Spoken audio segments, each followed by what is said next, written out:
নমস্কার, মডার্ন স্পোর্টসের আরও একটি ভিডিও আপনাদের সকলকে আরও একবার স্বাগত। আমি আপনাদের সঙ্গে সুকন্যা।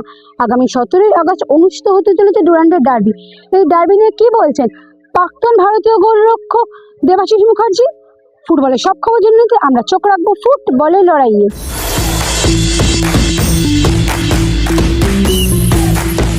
ময়দান স্পোর্টসে আপনাদের সকলকে আরও একবার স্বাগত।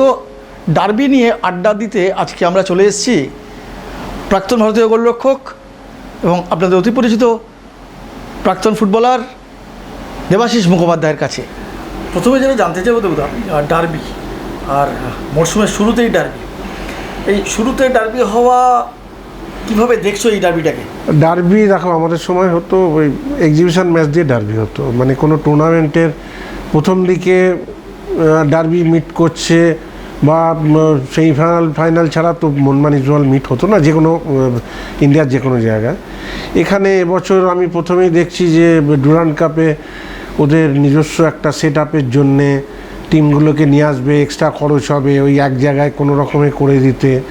মনমান ইজওয়ালকে কোয়ার্টার ফাইনালে লড়িয়ে দিল ডার্বি বলে, একটা হই ব্যাপার ফেলে দিল। কেন ওরা আবার রিস্ক নিতে পারলো না, কেননা যদি কোয়ার্টার ফাইনালে দুটো টিমের একটা টিম হেরে যায় তাহলে তো ডার্বি হবে না। এবার ডার্বি না হওয়াতে এদের সব দিক দিয়ে লস আছে, তাহলে এটা ব্যবসায়িক দিকটা দেখতে আরম্ভ করলো। ডুরান্ড কমিটির থেকে এই ব্যবসায়িক দিকটা একদম এক্সপেক্ট করা যায় না। এটা এশিয়ার মধ্যে অন্যতম মানে পুরনো একটা টুর্নামেন্ট, দীর্ঘদিন ধরে 100 কত বছর 134-35 বছর বোধহয় চলছে। সেই টুর্নামেন্টটা করতে গিয়ে তারপর মিলিটারি মানে টোটাল ইন্ডিয়া প্রশাসনটা এটার পেছনে আছে। সেখানে এই মানিটারি প্রবলেমের জন্য একটা জায়গায় কোনো রকমের মনমান ইজওয়ালকে খেলিয়ে দেওয়া এটা ঠিক মেনে নেওয়া যাচ্ছে না, নাম্বার 1। নাম্বার 2 হচ্ছে যে এই যে ফিক্সারটা করেছিল, প্রতি জায়গায় ফিক্সারে একটা টোটাল ফিক্সার থাকে যে এই গ্রুপ আছে, এই গ্রুপের চ্যাম্পিয়নদের সঙ্গে খেলবে, ওই গ্রুপের এই রানার্সরা ওর সঙ্গে খেলবে, বা যে দুটো সেকেন্ড বেস্ট টিম এসছে তারা মুখ সঙ্গে, এটা আগে থেকে বলে দেওয়া হতো। এবং কোনো কিচ্ছু নেই, গ্রুপ লিগ শেষ হলো, তারপরে হঠাৎ করে ওনারা একটা ফিক্সার তৈরি করে দিলেন, যেটা একদমই মানে স্পোর্টিং দিকটা, একটা টুর্নামেন্টের স্পোর্টিং যে সাইডটা সেটা একদমই ম্যাচ করে না। এবং এটা আমার তীব্র প্রতিবাদ আছে যে এইভাবে মনমান ইজওয়ালকে তোমরা খেলিয়ে দেওয়া এটা ঠিক নয়।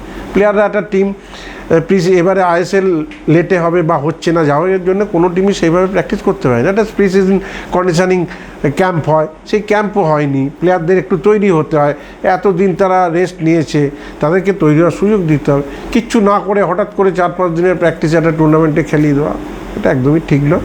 এটাকে অন্যভাবে চিন্তাভাবনা করা উচিত ছিল। যে কারণে আজকে ভারতীয় ফুটবল এখানে কেন কেউ চিন্তাই করে না, ফুটবলের ডেভেলপমেন্ট নিয়ে কেউ চিন্তা করে না, না করে অল ইন্ডিয়া ফুটবল ফেডারেশন, আর এইসব ডুরান্ড কমিটি তো কেউ করেই না। করলে আজকে এইভাবে একটা টুর্নামেন্ট করতো না, আরও বেটারভাবে করতে পারতো। এই যে বললে যে মানে ফিক্সচার যদি আগে থেকে বলা হতো যে এরা এর সাথে খেলবে কোয়ার্টার ফাইনাল, মানে এটা কি মাইন্ডসেটও তাহলে সেইভাবে থাকতো? মানে এটা কি হঠাৎ করে এখন মানে যখন গ্রুপ পর্যায়ে শেষ হয়ে গেল তারপরে এসে হঠাৎ করে দিয়ে দিল তাদের ইচ্ছে মতো যে মনমান ইজওয়ালকে লড়িয়ে দিল তাদের একটা বাণিজ্যিক পায়? এই জায়গাটা কি দুটো মানে যারা খেলবে ডার্বি, যে দুটো টিম, সে দুটো টিম একটা প্রিপারেশান নিয়ে থাকে যে আমরা ওই সময় গিয়ে মিট করব, এটা কি কোনো সময় এটাতে এফেক্ট পড়তে পারে কোনো ডার্বি? ডেফিনেটলি এফেক্ট করতে পারে। প্রথমত এই সিজনের শুরুতে একটা এক্সিবিশন ম্যাচ খেলা, একটা টুর্নামেন্টের কম্পিটিটিভ ম্যাচ খেলা, দুটো হেল অ্যান্ড হেভেন ডিফারেন্স। সেখানে এইভাবে শুরুতে 3-4 নম্বর ম্যাচে তুমি মনমান ইজওয়ালকে লড়িয়ে দিচ্ছ, এটা ফুটবলের পরিপন্থী নয়, একদমই নয়। এটা কখনোই করা উচিত নয়, এদের চিন্তাভাবনা করা উচিত। সেই চিন্তাভাবনাটা এরা করেনি, এরা ব্যবসায়িক দিকটা দেখেছে, জানে মনমান ইজওয়াল ম্যাচ মানে ফুল হাউস, প্রচুর টিকিট সেল, প্রচুর প্রফিট, এটাকে ওরা কেন লস করবে, খেলিয়ে দিল। আর আমাদের এমন সিস্টেম, সেখানে সবাইকে রাজিও হতে হবে, কিছু করার নেই ক্লাবগুলোকে। কেউ প্রতিবাদই করতে পারছে না ডুরান্ড কমিটির এগেনস্টে, কেউ খেলেনি তো। ম্যাক্সিমাম কটা টিম খেলেছে, মনমান, ইস্ট বেঙ্গল, মোহামেডানকে ছেড়ে দাও, তোমার নর্থ ইস্ট আর জামশেদপুর, আর তো কেউ খেলেনি। কাউকে জোর করতে পেরেছে? খেলবো না, আমাদের এখনও তৈরি হয়নি, আমরা খেলবো না। আইএসএল হবে কি না জানি না, আইএসএলের জন্য টিম করা, এত টাকা খরচ করা, আমরা সেই জায়গায় নেই, আমরা খেলবো না। মনমান ইজওয়াল বলতে পারলো না কেন? সব জায়গায় মনমান ইজওয়াল কেন চলে যায় খেলতে? তাদেরও তো একটা জায়গা থাকা উচিত, তো সেই জায়গাটা তো তারা রাখে না। বাঙালিদের যথেষ্ট ট্যালেন্ট আছে, এখনও যদি মনে করে বাঙালি ছেলেরা ইন্ডিয়ান ফুটবলে রাজ করতে পারে, যদি সিস্টেমেটিক হয়ে সব কিছু হয়। সিস্টেমটাই নেই, খেলার স্কোপ নেই। 2.5 মাস 3 মাসে তোমার সিএফএল শেষ হয়ে যাচ্ছে, বাকি 9টা মাস প্লেয়ারগুলো কী করবে? সব প্লেয়ারকে আইএসএল আই লিগ খেলার ক্ষমতা আছে, মানে কোয়ালিটি আছে বা সুযোগ আছে? নেই। তাহলে তাদের খেলার স্কোপটা কোথায়? তো তাদের খেলার স্কোপ করে দেওয়ার জন্য পুরনো টুর্নামেন্টগুলো চালু করা উচিত না? Nagji, Bordoloi, Darjeeling gold cup, DCM, Rovers, Durand তো হচ্ছে, সব টুর্নামেন্ট চালানো উচিত। তাতে এই ছেলেগুলোকে খেলার সুযোগ করে দিক। একটা রিজার্ভ টিম থাকবে, জুনিয়র টিম থাকবে, তারাই টুর্নামেন্টগুলো খেলবে। এবং এই টুর্নামেন্টগুলো খেলার আন্ডার 13, 15, 17 খেলা দুটো ডিফারেন্স আছে, সেইখান থেকে ছেলে উঠে আসবে। যেহেতু তোমারও কথা অনুযায়ী যেটা উঠে আসছে যে প্রি সিজন ঠিকমতো হয়নি, সেই জায়গাতে প্রথম ডার্বি মোহনবাগানের প্লাস পয়েন্ট কি, ইস্টবেঙ্গলের প্লাস পয়েন্ট কি? মোহনবাগানের প্লাস পয়েন্ট হচ্ছে মোহনবাগান লাস্ট ইয়ারের টিমটা ধরে রেখেছে। যারা লাস্ট ইয়ারে যে টিমটা লিগ সিল দুটো ট্রফি জিতেছিল সেই টিমটাই ধরা আছে, একদম সেই টিমটা ধরা আছে। শুধু আশিক কুরুনিয়ান নেই, বাকি সবাই আছে। তার মধ্যে ইনজুরি তো থাকবে, কিন্তু তাহলেও একটা সেট টিম আছে। সেই টিমটার মধ্যে একটা আন্ডারস্ট্যান্ডিং আছে, তারা খেলেছে। হয়তো প্র্যাকটিসে এন্ডিওরেন্সটা হবে না, সেটা হবে না, কিন্তু আদার্স আন্ডারস্ট্যান্ডিংগুলো বা মেন্টাল একটা মিল যেটা থাকে সেটা আছে। এই একটা জায়গায় মোহনবাগান কিন্তু ইস্টবেঙ্গলের চেয়ে গিয়ে, কেন ইস্টবেঙ্গলে ম্যাক্সিমাম নতুন ছেলে এসছে এবারে, বিশেষ করে ফরেনার। ওই দিয়ামান্তাকোসকে বাদ দাও, বাকিগুলো সব তো নতুন। সাউল ক্রেসপো ঠিক আছে, সাউল ক্রেসপো আগে লাস্ট সিজনে ম্যাক্সিমাম ম্যাচ খেলেনি, ইঞ্জুরির জন্য ছিলই না। বাকি তো সব নতুন। তাদের তো টিমটার সঙ্গে অ্যাকাস্টমস হতে হবে, নাহলে ছেলেগুলো খেলবে কী করে? একটা বাইরের, আজকে মিগুয়েল নয় জানলাম বাংলাদেশে খেলেছে বলে সে বাংলা জানে, একটা বাংলার একটা কালচার আছে, কিন্তু একটা টিমের থেকে, বাংলাদেশের একটা টিমের থেকে আমাদের পশ্চিমবঙ্গের একটা টিমে এসছে, সেখানকার আলাদা সিস্টেম, আলাদা কালচার, আলাদা তার প্লেয়ারদের মানসিকতা, সেখানে অ্যাডজাস্ট করতে তোকে সময় দিতে হবে। আমি একটা দুটো ম্যাচ খেলার পরই বলে ও এই হয়েছে, ওটা তাই হয়েছে, এটা ওই হয়েছে, হয় না। এটা তাকে তোমার সময় দিতে হবে। আজকে দিয়ামান্তাকোস অনেক দিন ধরে ইন্ডিয়ান আইএসএলে আছে, কেরলে হাই স্কোরার হয়েছিল, সেই হিসেবে ইস্টবেঙ্গল তাকে নিয়েছিল, কিন্তু ইস্টবেঙ্গলে এসে সে একদমই সাকসেস পায়নি। দুটো সিজন সে একদম নীল বলা যায়, তার থেকে যেটুকু আশা করা যাচ্ছিল হয়নি। সেই কারণে দিয়ামান্তাকোসকে নিয়ে আমরা আলোচনা করতে পারি, কেন সে অলরেডি ইন্ডিয়ান ফুটবলের সঙ্গে যুক্ত হয়েছে 3 বছর ধরে। কিন্তু বাকি মিগুয়েল বা বসির যারা এসছে, বা আর্জেন্টিনার স্টপারটা, তারা তো এই প্রথম এসছে, তাদের তো একটু জায়গা করে দিতে হবে, তাই খেলার স্কোপ করে দিতে হবে। এখনই তাদের নিয়ে কাটাছাড়া করাটা কখনোই উচিত নয়, বিশেষ করে যখন এবছর প্রি সিজনটা হয়নি, সেই জন্য দরকার। গত বছর প্রি সিজনে হয়নি বলে ইস্টবেঙ্গল ম্যাক্সিমাম তোমার এই ইঞ্জুরিতে ভুগেছিল, ম্যাক্সিমাম প্লেয়ার। হই করে জিততে হবে আমাদের, সাপোর্টাররা বলবেই জিততে হবে, সেটা কথা না। সাপোর্টাররা ওরা টেকনিক্যাল সাইডটা চিন্তা করে না, ওরা সবসময়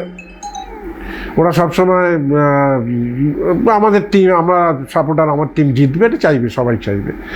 যেটা জানতে চাইব যে 10 বছর আগে এই 17ই আগস্ট খেলা হয়েছিল এবং তাদের রেজাল্ট আমরা দেখেছিলাম যে ইন ফেভার অফ মোহনবাগান, মানে, এবং শুধু তাই নয়, ইস্টবেঙ্গল কি খোঁচা খাওয়া বাঘ নয় আজ এই মুহূর্তে দাঁড়িয়ে?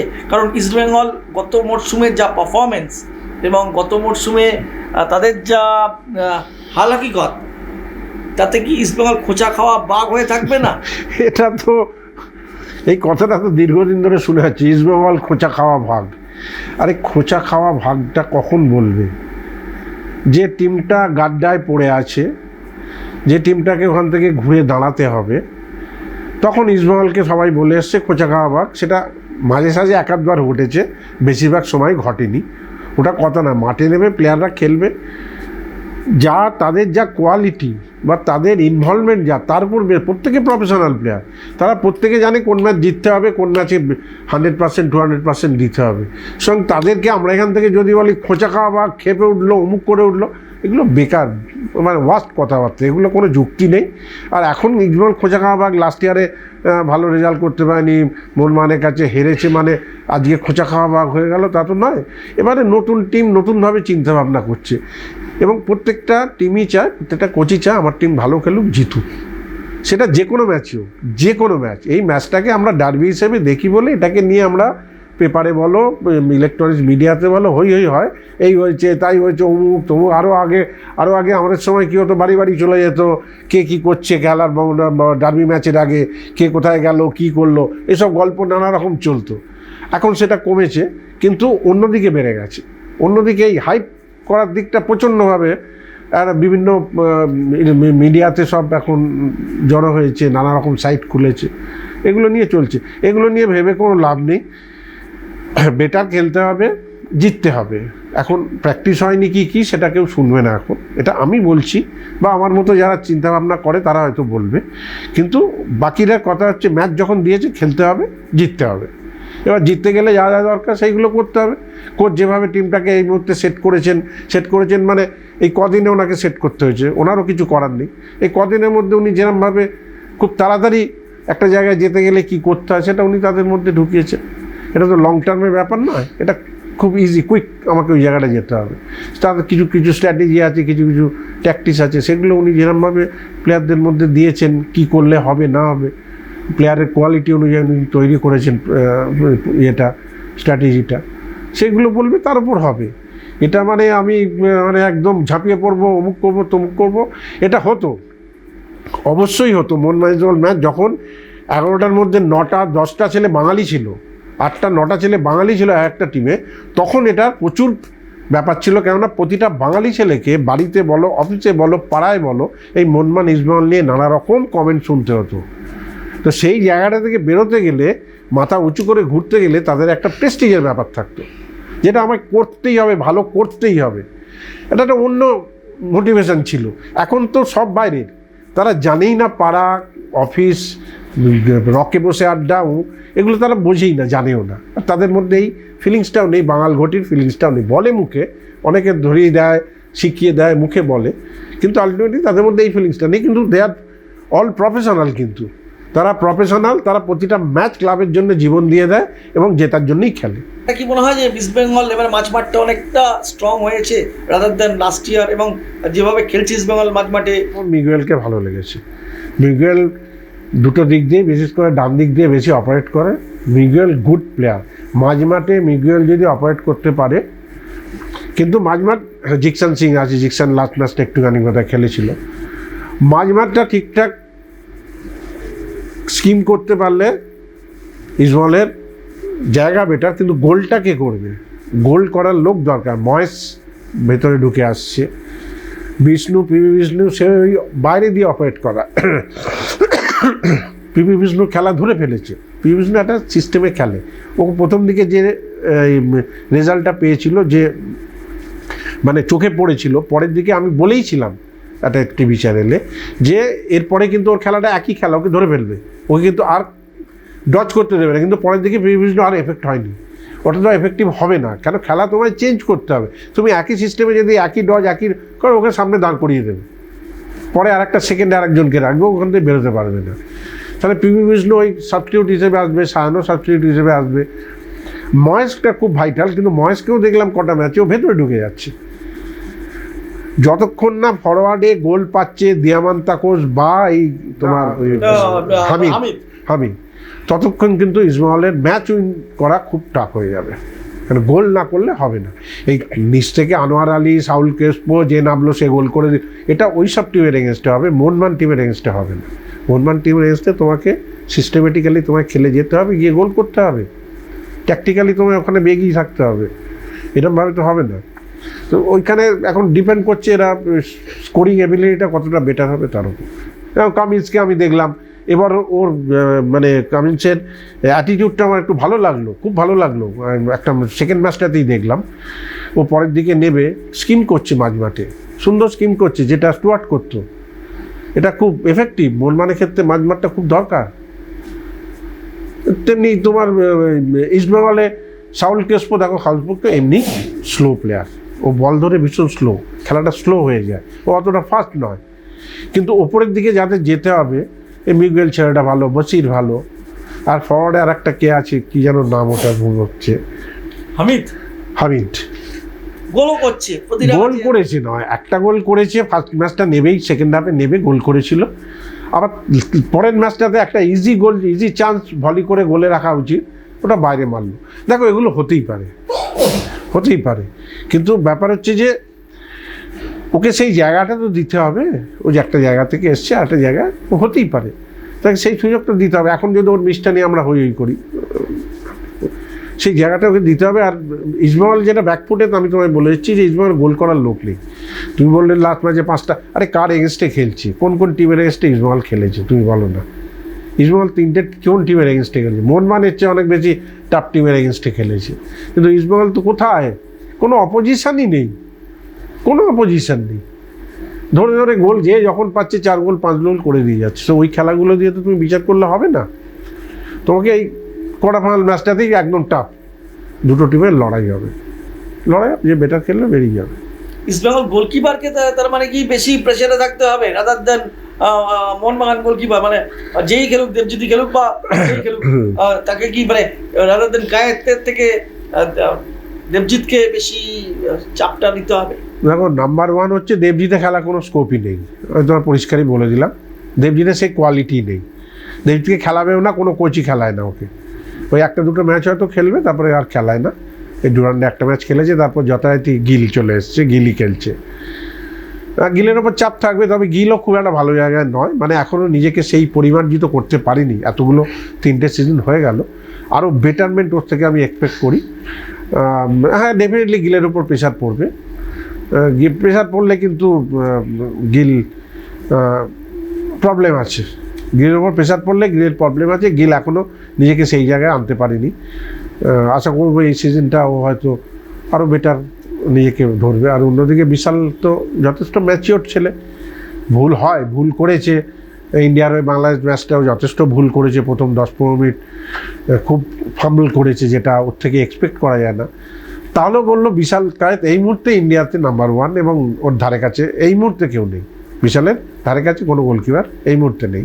ঋত্বিক ছেলেটা উঠে আসছে, গুরমিত তো খারাপ খেলছে না, নর্থ ইস্টের গোয়ার ঋত্বিক, নর্থ ইস্টের গুরমিত খারাপ না, এরা বেটার খেলছে। কিন্তু বিশাল কায়েত একটা এক্সপিরিয়েন্সটা ভীষণ কাজ দেয়। তো আর বিশালে অনেক দিন হয়ে গেল, খুব কনফিডেন্টলি খেলে ছেলেটা, ঠিক আছে, বেটার। কিয়ান নাসিরি, মনবীর সিং থাকছে না ডার্বিতে, এটা কতটা disadvantage for Mohun Bagan in the up front? আমার মনে হয় না খুব একটা প্রবলেম আসছে, কেননা মনবীর না থাকাটা প্রবলেম। মনবীর থাকলে সুবিধে হতো, তাহলেও ইঞ্জুরির ব্যাপার রয়েছে, ওকে শুনলাম বাদ দিয়ে দিয়েছে, হয়তো ও খেলবে না। কিয়ান নাসির এফেক্টিভ নয়, আমি বারবারই বলবো। ওই একটা ম্যাচে হ্যাটট্রিক করার পর কিয়ান নাসিরিকে আর কোনোদিন সেইভাবে আমরা খুঁজে পাইও নি। সাবস্টিটিউট হিসেবে আসে, কিন্তু not up to the mark, effective নয়। ইয়েটাতেও দেখলাম, এই সিএফএলের ডার্বিটাতেও দেখলাম, আমার খুব একটা ভালো লাগেনি। মানে সে সেই জায়গায় পৌঁছতে পারেনি বলে ফার্স্ট টিমে ঢুকছে না, সবসময় সাবস্টিটিউট হিসেবে থাকে। তো তাকে নিয়ে আলোচনার জায়গা না, আলোচনার জায়গা হচ্ছে যে মনবীর যদি না থাকে, ওই তামাং বলে জুনিয়র ছেলেটা খেলবে। জুনিয়র ছেলেটা এখন এই বড় ম্যাচ কতটা কিভাবে নিতে পারে, আমার মনে হয় নিয়ে নেবে, কারণ এখনকার ছেলেরা, বিশেষ করে নর্থ ইস্টের ছেলেরা অনেক বেটার, অনেক তাদের মানসিকতাটা অনেক দৃঢ়। ওরা এই ম্যাচগুলো আরামসে বার করে দেবে, কোয়ালিটি যা আছে। আর এছাড়া তো প্রবলেম হওয়ার কথা নয়। ডান দিকে আশিস রায় এখন কিন্তু সেই আগের ফর্মে নেই। আশিসকে নিয়ে জানি না, সিজনের শুরু তো এখন বলা উচিত নয়, খেলুক, কটা ম্যাচ খেলুক, তারপরে আস্তে আস্তে। এরা তো ম্যাচিওর ছেলে, একটা টাইমে ভালো খেলেছে। যে ভালো খেলেছে মানে তার মধ্যে খেলা আছে বলে সে ভালো খেলেছে, তাহলে আগামী দিনে সে নিশ্চয়ই ভালো খেলতে পারে। এই জায়গা থেকে দুটো টিমের রক্ষণই কতটা চিন্তার, কেন দুটো টিমই কনসিড করছে কিন্তু গোল কিন্তু তারা ধরে রাখতে, মানে হয়তো গোল স্ট্রাইকাররা করছে, কিন্তু সেই এখন তো 8 গোল ইস্টবেঙ্গল 8 গোল করেছে, যেমন একটা গোল করে হজম করেছে, 5 গোল করেছে, একটা গোল হজম করেছে। মোহনবাগান উল্টো দিকে তাই গোল হজম করছে। এইটা ডিফেন্স লাইন, 5 গোল হলে একটা গোল হজম হতেই পারে, এটা কোনো ব্যাপার না। দেখো, আজ 4 গোলে জিতছি, ডিফেন্স অপোনেন্ট টিমের সেই থ্রাস্ট নেই, ডিফেন্স একটু রিল্যাক্টেন্ট হতেই পারে, সে সুযোগ নিয়ে একটা গোল করে দিতেই পারে, না আর কিছু নেই। যে মাওয়ারের এগেনস্টে যে গোলটা মোহনবাগান কনসিড করলো, বিশাল ভালো সেভ করেছে, কিন্তু ভালো সেভ করেছে আমি বলবো যে জায়গায় উঠে ও সেভটা করেছে বাঁ হাতে করেছে, ওইটা যদি ওর ডান হাতে সেভটা করতো, বলটা আরও অ্যাঙ্গেলে যেত, সামনে যেত না। এই টেকনিক্যাল ব্যাপারগুলো যদি না দেখো, গোলকিপারদের যখন প্র্যাকটিস করানো হয় তখন এইগুলোভাবে প্র্যাকটিস করানো হয়, যাতে আমি যখন সেভটা করবো বলটা নোম্যান্স ল্যান্ডে যাবে, আউট অফ ডেঞ্জার জোনে যাবে, তো সেটা এইখানে ও বাঁ হাত দিয়ে না করে যদি ডানাতে করতো বলটা যেত। এগুলো ওদের প্র্যাকটিসের কীভাবে শেখানো হয়েছে আমি বলবো না, এটা গোলকিপারদের খুব সিম্পল ব্যাপার যে আমি হাতটা যেখানে দেবো বলটা এমন জায়গায় রাখবো, এটা প্র্যাকটিস করে করে তৈরি হয়। তো এটা ওই হয়েছে, আর একজন মোহামেডানের একজন ওখানে ফলো করে এসছে, গোল করে দিয়ে চলে গেছে। এগুলো দেখো, এগুলো হতেই পারে, এগুলো খেলার মধ্যে হতেই পারে। আর এখনও সেইভাবে ইসমাইল আনোয়ার এবছর ভালো খেলছে, আর্জেন্টিনার স্টপারটাও আছে, গোল হচ্ছে, কিন্তু ওই রিল্যাক্স হয়ে যাচ্ছে, জানো তো, ওই 4 গোল 5 গোল হয়ে যাওয়ার পর না একটু টিমটা একটু 2 গোল এগিয়ে গেল, একটু টিমটা হলো। আমার ভাব দিয়ে একটা সেন্টার হলো যেটা হেড করে গোল করলো গিলের ইসমাইলকে, ওই টিমটা, আগের টিমটা, ওই স্টপারটাও রিল্যাক্স হয়ে গেছে, ও রিল্যাক্স হয়ে গেছে, ও ভাবছে ও নেবে। এই আন্ডারস্ট্যান্ডিংটা এটা প্র্যাকটিস করতে করতে আরও আন্ডারস্ট্যান্ডিং বাড়বে, কভারেজ বাড়বে, এ ওকে কভার করবে, আরও বেটার হবে। এটা নিয়ে ওই এক আধটা গোল নিয়ে চিন্তা না করাই ভালো। বরঞ্চ হয়েছে, ভালো হয়েছে, এতে ডিফেন্স আরও বেশি কনসাস হয়ে গেছে। এরা এই ভুলগুলো নেক্সট টাইম আর করবে না। প্রায় শেষ লগ্নে আলোচনা চলে এসেছি। দেবুদা, যেটা জানতে চাইবো যে ডার্বি, সবাই তোমার মুখ থেকে জানতে চাইবে মরশুমের প্রথম ডার্বি কে এগিয়ে, কাকে এগিয়ে রাখবে? প্রথমত একটা কথা আমাদের সময় থেকে ওখানে চলে আসছে, মোহনবাগান ইসমাইল ম্যাচ যে যেরকমই টিম হোক, ম্যাচ 50-50 কেন বলা হতো? তখন ম্যাক্সিমাম বাঙালি ছেলে, 22টার মধ্যে 18-19টা বাঙালি ছেলে খেলছে, মানে একটা লড়াকু ব্যাপার থাকে যে ছাড়বো না, যেটা আগে তোমার সঙ্গে আলোচনা করছিলাম, সেই কারণে 50-50 বলা হতো। কিন্তু এখনও আমি বলছি ম্যাচ 50, যে কোনো ম্যাচ এই রেঞ্জের যে কোনো ম্যাচ 50-50, কেন প্রত্যেকটা টিমে কোয়ালিটি প্লেয়ার আছে, প্রত্যেকের খেলার ক্ষমতা আছে ভালো, সুতরাং কে কোন দিন কোন সময় কি করে দেবে আমরা কেউ জানি না। আজকে সে এক্সেপশনাল ভালো খেলে দিতে পারে এই ম্যাচটা, টিম বেটের জায়গায় চলে গেল, তেমনি মনমানেরও এটা হতে পারে, দুটো টিমেরই হতে পারে। স্যার এই ম্যাচ সবসময় 50-50 আমি বলবো। এই ম্যাচ কেন, এই রেঞ্জের ম্যাচ, আজকে এর সঙ্গে মুম্বাই সিটির খেলা হলেও তো আমি একই কথা বলবো, আর তোমার এই জামশেদপুরের খেলা হলো বা গোয়ার খেলা হলো আমি একই কথা বলবো, কেন প্রত্যেক টিমে কোয়ালিটি প্লেয়ার আছে। কিন্তু মোহনবাগান টিমটাকে এবছর, গত বছর থেকেই বলে আসছি, মোহনবাগান টিমটাকে এগিয়ে রাখছি সবসময় কেন, যে ইন্ডিয়ার যত বেস্ট ইন্ডিয়ান প্লেয়ার আছে সবগুলো মোহনবাগান টিমে, সব কোয়ালিটি প্লেয়ারগুলো মোহনবাগান টিমে। এত সাবস্টিটিউট আছে, আজকে সাহাল আব্দুল সামাল রয়েছে, অনিরুদ্ধ থাপা রয়েছে, আপুইয়া রয়েছে, দীপক টাঙ্গি রয়েছে, মানে এত অপশান হাতে রয়েছে, তারপরে সূর্যবংশী রয়েছে, দীপেন্দ্র এত অপশান হাতে রয়েছে যে যখন ইচ্ছে তখন, এবারে অভিষেককে নিয়েছে তোমার সুভাষিস, যে বাঁদিকে না থাকলে অভিষেক খেলবে, যথেষ্ট পাঞ্জাবে ভালো খেলেছে, এতগুলো অপশান আছে, এবং মানে আন্ডারস্ট্যান্ডিংটা একই টিমটাকে আজকে 3 বছর ধরে রেখেছে, এটা একটা প্লাস পয়েন্ট। এই জায়গাটাতে মোহনবাগান এগিয়ে আছে ইসমাইলের চেয়ে, বাকি 50-50। অস্কারের কিছু বোঝানোর নেই? অস্কার বোঝাচ্ছেন, উনি ওনার মতো বোঝাচ্ছেন, সেটা উনি ওনার যা মানসিকতা, উনি ওনার কোচিং স্টাইল যেটা, সেই অনুযায়ী উনি করছেন, এটা আমরা বাইরে থেকে বলতে পারবো না, এটা ওনার নিজস্ব ব্যাপার। উনি এতদিন ধরে কোচিং করিয়েছেন বিভিন্ন টিমে, বিভিন্ন ক্লাবে, উনি যেরকমভাবে কোচিং করিয়ে এসছেন, উনি এই 4-5 দিনে কীভাবে টিমটাকে লড়াইয়ের জায়গায় নিয়ে যাওয়া যায় সেটা উনি ভালো বুঝতে পারবেন, সেই অনুযায়ী উনি তৈরি করবেন ওনার স্ট্র্যাটেজি। আমরা এইভাবে বাইরে থেকে ওই স্ট্র্যাটেজি, তাহলে মলিনা কিছুটা মানে বলছে যে মলিনা সেফ জায়গায়, মলিনা অবশ্যই সেফ জায়গায়, কারণ মলিনা এই টিমটাকে গত বছর থেকে নিয়ে আসছে, এখনও ও অনেক দিন আগে চলে এসছে, সেফ টিমটা রয়েছে, ও জানে কোন ছেলেটাকে কোথায় ইউজ করা যাবে, কোন ছেলেটার থেকে আমি কি পাবো, এটা মলিনা দারুণভাবে জানে, এবং উনি কোনো তাড়াহুড়ো করেন না, চুপচাপ 2 গোলে জিতলো, উনি যেভাবে আছেন 2 গোলে হারলেও সেইভাবে আছেন, ওর মধ্যে সেই উচ্ছ্বাস বা হতাশা কোনোটাই দেখা যায় না। তো ন্যাচারালি মলিনা অ্যাডভান্টেজ জায়গা এই মুহূর্তে মোহনবাগান টিমটার জন্যে, আর অস্কার ওকে নতুন করে চিন্তাভাবনা করে টিমটাকে দাঁড় করাতে হচ্ছে, ওকে একটু ভাবনাটা বেশি ভাবতে হচ্ছে, মলিনাকেও ডেফিনেটলি ভাবতে হবে, কারণ ও ইসমাইলের নতুন ছেলে ফরেনারগুলো এসছে, ভালো খেলছে, ও তো তার মধ্যে চিন্তা করছে যে আমার টিমটা তো এখনও সেট হয়নি, আমরা যেগুলো টিমগুলোর সঙ্গে খেলেছি মোটামুটি ঠিক আছে, কিন্তু হার্ড টিম তো কিরকম পাইনি। আমি ডায়মন্ডকে হার্ড বলবো না, মোহামেডানকে হার্ড বলবো না, যাকে 5 গোল দিয়েছে তাকে আর হার্ড কী করে বলি, বরঞ্চ মোহামেডান বেটার লড়াই করেছিল, যদিও ফার্স্ট ম্যাচ সিজনের ফার্স্ট ম্যাচ ছিল মোহনবাগানের, ফার্স্ট ম্যাচ অলওয়েজ টাফ হয় টুর্নামেন্টে, তো বেটার ফুটবল আশা করবো, আমার মনে হয় ভালো ফুটবল হবে, এটা আমার মনে হচ্ছে, কেন দুটো টিমেই কিন্তু খুব ভালো ভালো প্লেয়ার আছে, এবং তারা ম্যাকলারেন তো এসেই প্রথম দিনই গোল করে দিয়েছে, গোলের মধ্যে রয়েছে, ঠিক আছে। ওই একই কথা, বারবার একটা কথাই আমার আসবে যে মনমান সেট টিমটা আছে বলে মনমান অ্যাডভান্টেজ সামান্য, বাকিটা মাঠে ওই দিন যে বাজি মাত করতে পারবে সে বেরিয়ে যাবে, এটাই হয়ে এসছে, আগামী দিনও তাই হবে। ডার্বিতে কোন মানে কার দিকে নজর রাখবে বা কে উঠে আসতে পারে বলে অনেক বাজি তুরুপের তাস কি হতে পারে দুটো টিমেরই? এইখানে তুরুপের তাস এখন বলা মুশকিল, জানো তো। কোন কোচ কি স্ট্র্যাটেজি করেছে, কোন কোচ কি সিস্টেমে খেলবে, আদৌ একটু আল্ট্রা ডিফেন্সিভ খেলবে, কি কাউন্টার অ্যাটাক খেলবো, না প্রথম থেকে অ্যাটাকে যাব, এটা তো আমরা বুঝতে পারছি না। ওরা কোচেদের ব্যাপার, ওনারা যেরকমভাবে নিয়ে যাবে। তবে আমি কি বলে মোহনবাগানের কয়েকজনের ওপর তো যেমন বিশাল কায়েত আছে, তোমার ডিফেন্সে রদ্রিগেজ রয়েছে, মাঝমাঠে আপুইয়া রয়েছে। আপুইয়া ছাড়া কিন্তু এখন মানমাচ মোহনবাগানের একদম চলবে না। আগেরবার যেমন আপুইয়াকে নিয়ে মলিনা অনেকগুলো এক্সপেরিমেন্ট করেছিলেন, ওকে বাইরে রেখে চেঞ্জ করে করে, পরের দিক থেকে কিন্তু আপুইয়া এখন নাম্বার ওয়ান মাঝমাঠে। আপুইয়া ছাড়া কিন্তু অসুবিধা, মানে সেকেন্ড ম্যাচটা আপুইয়া ছিল না, মাঝমাঠটা অতটা চোখে পড়েনি। আবার আপুইয়া ব্যাক করেছে, আপুইয়া অনেক বেটার, আপুইয়াকে লাগবে। আর সামনে কামিন্সের খেলা খুব ভালো লেগেছে।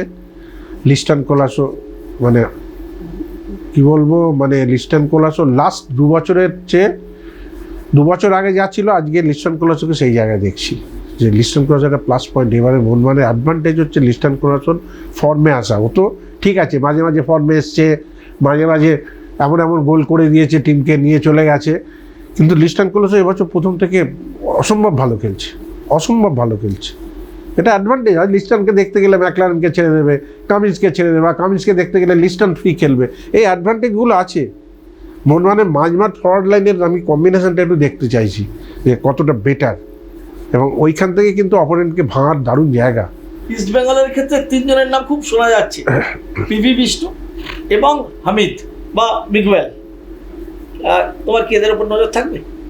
আমার মিগুয়েলের ওপর নজর থাকবে। হামিদের খেলা অতটা আমি আমার অতটা একটু ছটফট করে, বাট চোখে পড়েনি, আমার চোখে পড়েনি, হয়তো অন্যদের পড়তে পারে, এটা যে যার নিজস্ব ব্যাপার। আমার মিগুয়েলের খেলাটা ভীষণ চোখে পড়েছে, আনোয়ারের খেলাটা চোখে পড়েছে, বাকি না, বাকি আর কারোর কথা আমি বলতে পারছি না এই মুহূর্তে ইসমাইলের ক্ষেত্রে। কিন্তু আমি বললাম যে টিমটা এখনও তৈরি হয়নি, শুধু সেই টিমটা নিয়ে আমি এত কথা বলে তো লাভ নেই। এই 3টে ম্যাচে যেটুকু চোখে পড়েছে আমি সেটা বললাম। আন্ডারস্ট্যান্ডিংটা তৈরি করতে হবে, জানো তো। আন্ডারস্ট্যান্ডিংটা যদি ঠিকমতো তৈরি না হয়, তাহলে টিমটার ওই অ্যাটাকটা দানা বাঁধতে পারবে না, পেনিট্রেটিং জোনে গিয়ে ওপেনিং করতে পারবে না। এই ওপেনিংটা কিন্তু ওই নিজেদের মধ্যে আন্ডারস্ট্যান্ডিং, পাস খেলা, জায়গা নেওয়া, আস্তে আস্তে দেখতে পাবো, আস্তে আস্তে আশা করি আস্তে আস্তে এগুলো দেখতে পাবো, বেটার হবে, ভালো লাগবে দেখলে। অসংখ্য ধন্যবাদ দেবাশিস দাকে। কেন মোহনবাগান কিছুটা হলেও এগিয়ে সেটা শুনলেন দেবাশিস মুখোপাধ্যায়ের মুখ থেকে। তাহলে আজ এ পর্যন্তই, দেখা হবে আগামী ভিডিওয়। চোখ রাখুন ময়দান স্পোর্টসে।